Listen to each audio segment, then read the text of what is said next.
Welcome to this week's video. So this week I've picked myself up another faulty Nintendo Switch Lite, this one with no power. So it cost me £40 as they accepted a best offer. And if we have a little quick look around, you can obviously see that condition wise it's not the worst, but also I have had better. So plug it into my amp meter and I get nothing at all on that side. So we'll flip it around, have a look on the other side, and nothing at all on that side. So completely dead. So we need to start off by opening it all up, so I'll get my iFixit kit out and we'll start with the tri-wing screws. So we've got 4 of them, we'll take them out the back.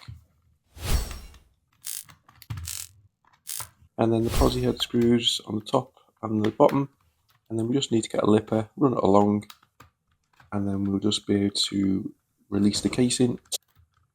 Just run it around the edges and then it will finally pull apart. Just pull the back there.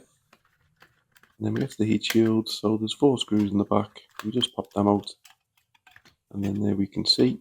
So straight off I can see there's damage to this connector, so that would affect any backlight going across. I'll disconnect the battery, then we'll have a little closer inspection. So at the very least we're going to need to be replacing that connector, unfortunately. So we need to get the board out. No point trying anything else until we get the board completely out. So disconnect all the ribbon cables and then remove the screws, and then it should wriggle out.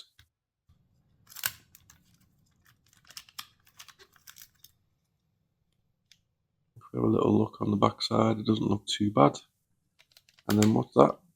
The ports just fell off. So for some reason the port's been taken off and not been resoldered back on. And then a little look inside, there's also some kind of a bug, flea or something in there, so we look forward to cleaning that out.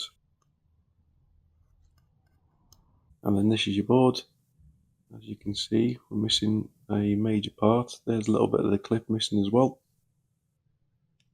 So under the microscope, the good news is there's no ripped pads. So we just need a bit of a clean up, and then if we have a little look at the connection over here, you can see there's a lot of flux lying around as well. And I'll just flip it over, have a look on the other side. So there's a bit of flux lying around on some of the chips. So it's a bit of a mess. We'll have to give it a bit of a clean up. Whether we fix it or not, it shouldn't. I don't want to leave it in this kind of condition. So just get me multimeter out to give it a test to see if there's any shorter on the M92 chip. And we're getting beeps on one side, not both sides, so there doesn't seem to be a problem with that chip at all.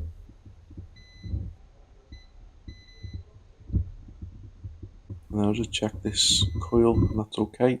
Then we'll give it a quick clean before we move on to sorting out a few of the minor issues. Do both sides, get rid of all the old flux.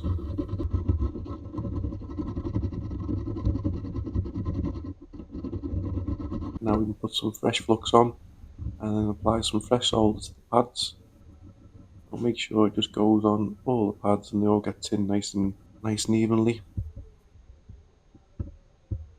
And then this is our new USB port that we're going to attach. So what I like to do is I like to put a little bit of flux on it beforehand, and then a little bit of solder, so the inner pins and the outer ones all get the right amount of solder on them. As you can see, it's all nice. And then just for a little bit of extra help, I get a very small sharp blade and I pop it down the back of these pins, and I can gently lift them up. So this just gives them a little bit of extra clearance, and it just makes it a little bit easier when you're attaching the new port to the board. So fresh flux back onto the board, I have my board overhanging, and I just need the heat from below. So I normally do around about 400 C with this one. So keep moving it around, just wait for the solder to melt. As you can see in the holes, it started to melt there. So once you're happy, once all the solder is melted, we can get the new port, line it all up and pop it into place. And then once it's on, we just need to hold down, and then once we're sure it's in the right position, remove the heat. We'll keep holding, so that all the solder solidifies, mainly on the hidden pins, which can be a bit of a pain to connect if you don't hold it down properly. And then once you're happy, you can finally release. And then while the board's still warm, we're going to do this pad as well. So just apply a little bit of flux to the outer side. Again, we'll heat from underneath, and then we'll look to remove this motherboard daughter connector. So this shouldn't take long to melt due to the board already being warm. And then just carefully lift it off, making sure that you don't knock any of the caps around it. And then what we'll do is, I'm happy with the solder that's already on there, so what I'll do is I'll just pop in a new connector. So you need to try and line it up as best as possible, so that when we apply the heat and the solder melts, it can try and pull itself into place. So that's not too bad. So you start heating from below, and then straight away you can see the solder pads are melting already. And then if it doesn't pull it into place, you can just nudge it a little bit with the tweezers, but it is quite difficult to do very minor nudges. So best you can, move it back and forward, knock it out of place again there. And then when you're happy, it should be taken. You can remove the heat, and then again just let it cool down for a couple of minutes, and then you should be able to have a nice solid connection. So we just checked the USB port, and all the connections look solid there. And then we look at the daughter board connector, it looks okay on that side. And then we flip it over, a little bit of dirt there, just remove that out the way. And then we can have a little look, and all the pins look solid on that side as well. So we're just going to apply a little bit of flux to the back of the boards. So we just need to make sure we put the solder on this so that the port is nice and solid. So some fresh solder in all 4 of the pinholes. And then this way we'll be able to give it a good test as well without the port lifting up and pulling any of the traces. Another clean of isopropyl, try and give it a clean as you go. You don't want to leave it all dirty like the previous person. And then we'll flip it over, do the other side as well. And then if you can, just pop a little bit inside the port as well. And then we'll clean this connector over here. The connectors can get stiff if they get flux inside them. So if that happens, just apply a little bit of isopropyl and it'll loosen up. So now we can pop the battery back in, and then we'll make the connection.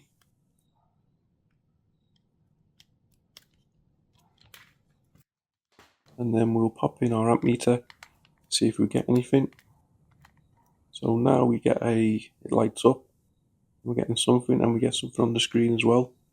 So hopefully that means we've got a fixed Nintendo Switch Lite. It was turned itself on, but it has got a bit of battery in it, which is a nice surprise. And then we have a little scroll through, and there's a lot of games on there, obviously on downloads unfortunately.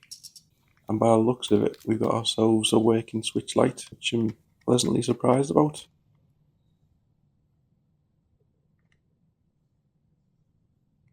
Or is it?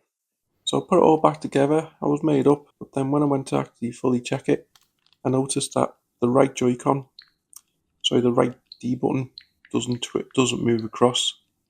Also I noticed that when I was trying to turn the console on and off, the console wasn't turning off either, or the volume button. So the volume up works,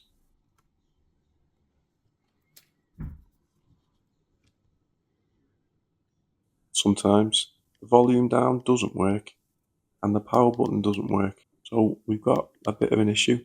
Initially I thought it was going to be a bad button connector, so I've taken it off, I've replaced it with several brand new ones, and all of them have the same problem.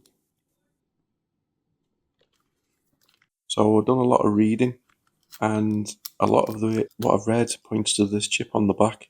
For some reason this chip can go bad, and this can affect the button presses. So what I'm going to do is I'm going to have to try and replace it. So on the front side we've got a couple of plastic connectors, I'll put a bit of Kapton tape over them, and then we'll flip it over, and we just need to apply a little bit of flux.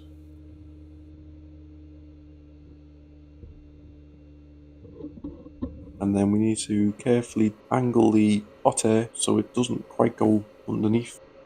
And then we'll keep moving it around, and I'm going to be able to take off this chip. So once it's melted, we lift it up, take it away, be very careful. And then we'll get the hot air on our other board, and then we'll do the same. And then make sure we keep moving it around, and then once the solder melts, we can carefully lift up the chip. And then I'm going to put some fresh solder on our board. That's going to get the new chip. But run solder along all the pads, making sure that it's all nice and even, nothing's joining. On all four sides, spin the board round if you need to make it easier. Then we'll just clean it with isopropyl before we start again. And we apply a little bit of fresh flux along all the pads. And then we'll get the chip from the donor board. Problem is, I don't actually know if this donor board has a working chip. The only donor board that I've got, so I'm going to give it a go. So the chip could also be faulty, but could also not, I'm not too sure. We get it in best position as possible, apply the hot air, and then just give it a little nudge if it needs to line it all up. And if you need to, push it down a little bit, but it should be okay by the looks of it. And then that's all in a nice position. And then let it cool down. You'll have a little look under the microscope. And from them angles, it all seems to be looking okay. And then we pop it back all together, and then we pat the power button, and then nothing's working. I press the home button, and then there you can see it's coming on, it's turning on, but for some reason it's still not working. I've changed the daughter boards, I've changed the ribbon cable connector several times, and none of them seem to make a difference. So I haven't got a clue with this one, and unfortunately it's going to have to be a no fix. So thanks very much for watching. Please like, comment and subscribe.